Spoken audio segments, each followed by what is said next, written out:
Mesdames, Mademoiselles et Messieurs, bienvenue sur le journal de ce jour. Le deuxième vice-président du Parlement, M. Ahmed Houma, a rencontré mardi le directeur de la sécurité de Benghazi, le général de brigade Adel Abdelaziz, lors d'une visite qu'il a effectuée à la direction de la sécurité de Benghazi pour revoir l'état d'avancement des travaux. Il a salué le travail du ministère de l'Intérieur dans la sécurisation de la partie et des citoyens, soulignant que la direction a renforcé la sécurité de la ville et fait vivre aux citoyens une réalité à précision et du rôle des forces armées. À son tour, le directeur de la sécurité de Benghazi, le général de brigade Adel Abdelaziz, a salué la visite du deuxième adjoint, soulignant qu'elle constitue une motivation morale pour reprendre plus d'appels d'offres.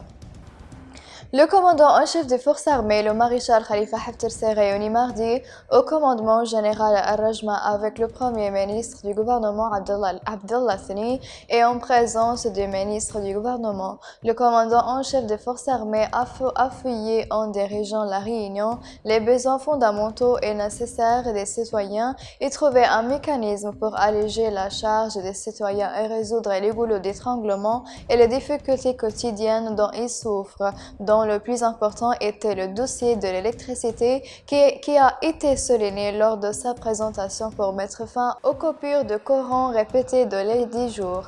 Comme cela a été confirmé lors de la réunion, la réserve et la stratégie d'approvisionnement en matières premières est disponible et répond aux besoins des citoyens pour une période d'au moins 6 mois. Le Premier ministre libyen Abdallah Thani a reçu mardi la directrice du bureau de l'Organisation mondiale de la santé au Libye, Elisabeth Hof, en présence du ministre de la Santé du gouvernement, le Dr Saad Agoub.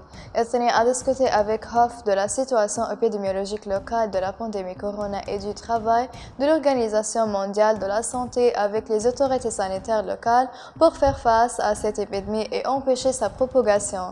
De son côté, le directeur du bureau de l'Organisation au Libye a souligné la nécessité d'intensifier les mesures de précaution prises par le gouvernement libyen pour empêcher la propagation de l'épidémie dans le pays, exprimant l'espoir de faciliter les procédures d'expédition et l'organisation au Libye à l'autorité des douanes et du centre de contrôle des aliments et drogues. Le comité médical consultatif de Jabal al-Akhdar a annoncé avoir enregistré 7 nouveaux cas de virus corona. Le comité a apprécié que les cas de maladie étaient divisés en environ 5 cas de l'Abrak, 1 cas de Bayda el-Mrawa et 3 cas de rétablissement ont été enregistrés. Ainsi, le nombre total de blessés à Jabal al-Akhdar est 33, dont 15 se sont rétablis et 15 cas restent actifs, ainsi que 3 décès. Mesdames et messieurs, la fin des résumés. Merci de m'avoir attiré votre attention et au revoir.